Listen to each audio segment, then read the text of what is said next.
Hello friends, अर्थ angels में मैं पूनम कपूर आपका स्वागत करती हूँ। हमारा भारत एक ऐसा देश है जिसमें हम अलग अलग ऋतुओं का पूरा मज़ा लेते हैं और जैसे जैसे मौसम बदलता है हर मौसम की रिक्वायरमेंट अलग होती है।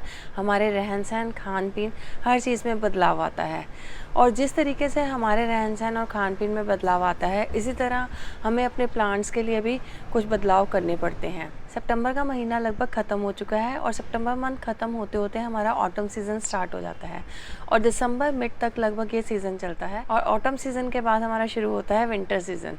तो ऑटम सीज़न में हमने अपने प्लांट्स में क्या काम करने हैं ताकि आने वाली विंटर्स में हमारे प्लांट्स बहुत अच्छे से चलें। तो आज की इस वीडियो में मैं आपके साथ वही कुछ टिप्स शेयर करने जा रही हूँ जो हमने सितंबर एंड और अक्टूबर बिगनिंग में करनी है ताकि पूरी विंटर्स हमारे प्लांट्स बहुत हेल्दी रहें।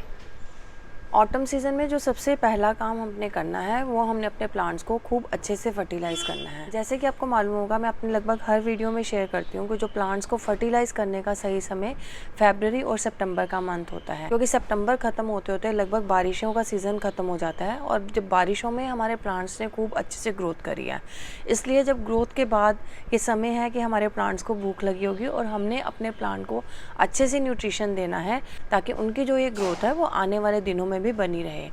तो सितंबर एंड और अक्टूबर बिगनिंग में हमने अपने सभी प्लांट्स को अच्छे से फर्टिलाइज़ करना है, क्योंकि आगे जैसे ही सर्दी शुरू होगी तो हमारे प्लांट्स जो हैं वो डॉर्मेंसी में चले जाएंगे और उस टाइम हम अपने प्लांट्स को फर्टिलाइज़ नहीं करते, क्योंकि जब प्लांट्स सोए होते हैं हम उनको एक्स्ट्रा न्यूट्रिशन दे के उनको स्ट्रेस में नहीं लाते। तो इसलिए सितंबर एंड से अक्टूबर बिगनिंग तक का बिल्कुल सही समय है जब हमने अपने प्लांट्स को खूब अच्छे से फर्टिलाइज़ करना है। अब नेक्स्ट जो पॉइंट आता है कि हमने अपने प्लांट्स को किस तरीके से फर्टिलाइज़ करना है। तो फर्टिलाइज़ करने के लिए सबसे पहले हम क्या करना है कि हमारे प्लांट्स में जितनी भी डेड लीव्स और ब्रांचेस हैं वो जैसे हम समय समय पर निकालते रहते हैं, तो अब भी हमने उन डेड ब्रांचेस को और लीव्स को निकाल देना है ताकि जो भी हमने अपने प्लांट को न्यूट्रिशन दिया है वो हमारे प्लांट को मिले, डेड लीव्स या डेड ब्रांचेस को वो न्यूट्रिशन ना मिले। और सारी डेड लीव्स और ब्रांचेस रिमूव करने के बाद हमारे जो प्लांट के सॉइल पे अपर लेयर जो होती है उसमें अगर कोई भी वीड्स या कोई एक्स्ट्रा अनवांटेड ग्रोथ है हमने उन सभी प्लांट्स को हटा लेना है ताकि जो हम न्यूट्रिशन दे रहे हैं वो हमारे मेन प्लांट को मिले। अपने पॉट में से ये सारी अनवांटेड ग्रोथ हटाने के बाद हमने अपने जो है प्लांट की सॉइल की अपर लेयर की अच्छे से गुड़ाई करनी है। गुड़ाई करने के बाद हमारी जो लगभग प्लांट की जो अपर लेयर है उसमें 1 से 1.5 इंच तक हमने उस मिट्टी को हटा लेना है।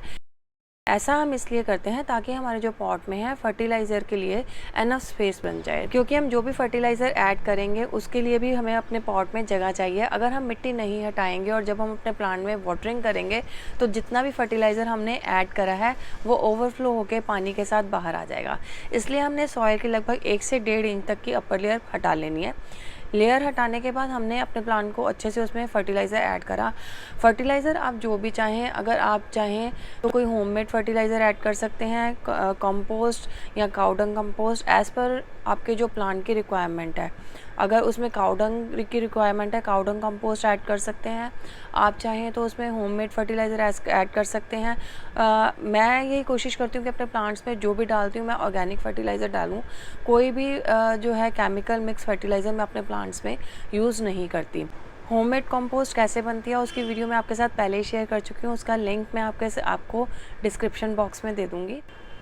अब अच्छे से फर्टिलाइज़र को ऐड करने के बाद हमने जो है प्लांट की सॉइल के साथ हाथ से उस फर्टिलाइज़र को अच्छे से मिक्स कर लेना है और अपने प्लांट को खूब अच्छे से वाटरिंग करनी है। तो फ्रेंड्स, इसके बाद जो नेक्स्ट काम है जो हम इन दिनों कर सकते हैं, इस सीज़न ऑटम सीज़न में अच्छे से कर सकते हैं, वो है अपने प्लांट्स को रीपॉट करने का। अगर आप नर्सरी से प्लांट्स लेके आए हैं, वैसे तो बारिशों में भी हम लोग इजीली रिपॉट कर लेते हैं, पर ये ऑटम सीज़न भी बिल्कुल सही समय है जब नर्सरी से लाए प्लांट्स को हम बहुत इजीली रिपॉट कर सकते हैं।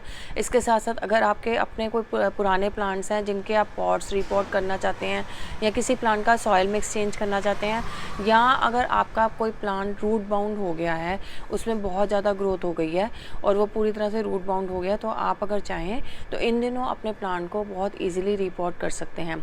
और जब हम अपने प्लांट्स को रिपोर्ट करते हैं तो कई बार होता है कि हमारे प्लांट में बहुत सारे जैसे ओवर ग्रोथ हो जाता है, तो उसको अगर हम चाहें तो इस समय रूट डिवीजन से भी प्रोपागेट कर सकते हैं। जैसे कि हमारा स्नेक प्लांट है, सिंगोनियम है, या एस्पैरेगस है, जीजी प्लांट है। तो ऐसे बहुत से प्लांट हैं जिनको हम अगर चाहें तो इस समय रिपोर्ट करते हुए रूट प्रोपागेशन के थ्रू हम इनको प्रोपागेट भी कर सकते हैं। तो अगर इन दिनों हम अपने प्लांट्स को रिपोर्ट करते हैं तो हमारे डबल पर्पस सॉल्व हो जाता है कि हमने उसको रिपोर्ट भी कर लिया और साथ में उसका रूट प्रोपागेशन भी हो गया। नेक्स्ट काम जो इन दिनों हम कर सकते हैं वो अपने प्लांट्स की प्रूनिंग का है, क्योंकि जैसे बारिशों से हम निकले हैं और बारिशों में लगभग हमारे सभी प्लांट्स ने बहुत अच्छे से ग्रोथ करी है। ये ऐसा समय होता है बारिशों के जब हमने प्लांट्स को फर्टिलाइज़ भी नहीं करा, हमने बहुत केयर भी नहीं करी, तब भी हमारे प्लांट्स बहुत वाइल्डली ग्रो हो जाते हैं। और आने वाली विंटर्स में हम अपने प्लांट्स की प्रूनिंग कर नहीं सकते, क्योंकि विंटर्स में प्लांट्स डोरमेंसी में होते हैं, तो हमें ऐसा कोई भी रिस्क वाला काम नहीं करना है अपने प्लांट्स के साथ। तो इसलिए ये अब समय है जब जो हमारे प्लांट्स में बारिशों की जो वाइल्ड ग्रोथ हुई है उसको प्रून करके हम अपने प्लांट को शेप में रखें। तो इस समय हम अपने प्लांट्स की अच्छे से प्रूनिंग भी कर सकते हैं। जोन से प्लांट्स भी आप जैसे फाइकस है, बोगनविला है, या और भी जो भी प्लांट्स आप उनको प्रून करना चाहें ताकि हमारे प्लांट्स शेप में रहें, तो हम उनको ईजिली प्रून कर सकते हैं। तो फ्रेंड्स, ये आखिरी पॉइंट उन लोगों के लिए है जो अपने गार्डन को बहुत कलरफुल रखते हैं या जो किचन गार्डनिंग का शौक़ रखते हैं। तो ये बिल्कुल सही समय है जब आप अपने जो कलरफुल फ्लावर्स के सीड्स लाके उनकी पौध तैयार कर सकते हैं, या छोटी पौध भी इन दिनों मिल जाती है मार्केट में, इजीली अवेलेबल है। आप जो रंग बिरंगे फूलों के जैसे गेंदा है, गुलदावरी है, डेलिया है, पेंजी है, और भी बहुत से फ्लावर्स हैं जो आने वाली विंटर्स में हमारे जो गार्डन को कलरफुल बनाते हैं। तो इस समय आप उनके सीड्स लाके उनको इजीली ग्रो कर सकते हैं, क्योंकि अगर अब इन दिनों हम इनके सीड्स डालेंगे तो ये लगभग नवंबर दिसंबर में ये प्लांट्स हमें बहुत अच्छे से फ्लावरिंग देंगे और लंबे समय तक लगभग कुछ प्लांट्स तो ऐसे हैं जैसे पेटूनिया है, ये मार्च तक फ्लावरिंग करता है, मार्च अप्रैल तक इसमें फ्लावरिंग होती है। तो अगर अभी हम सीड्स से अगर ग्रो करना चाहते हैं तो ये बिल्कुल सही समय है कि आप सीड्स लाके इनकी जो है पौध तैयार कर सकते हैं।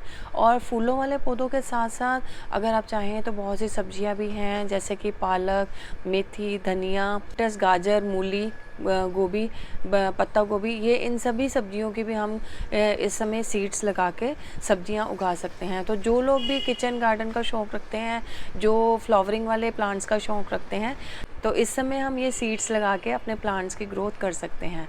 तो फ्रेंड्स, सितंबर लगभग ख़त्म हो गया और अक्टूबर शुरू हो गया है, और शुरू हो जाइए ऑटम सीज़न के काम के लिए। और बने रहिए आगे इसी तरह की गार्डनिंग वीडियोस के लिए मेरे साथ। Stay tuned, stay healthy, happy gardening, bye bye.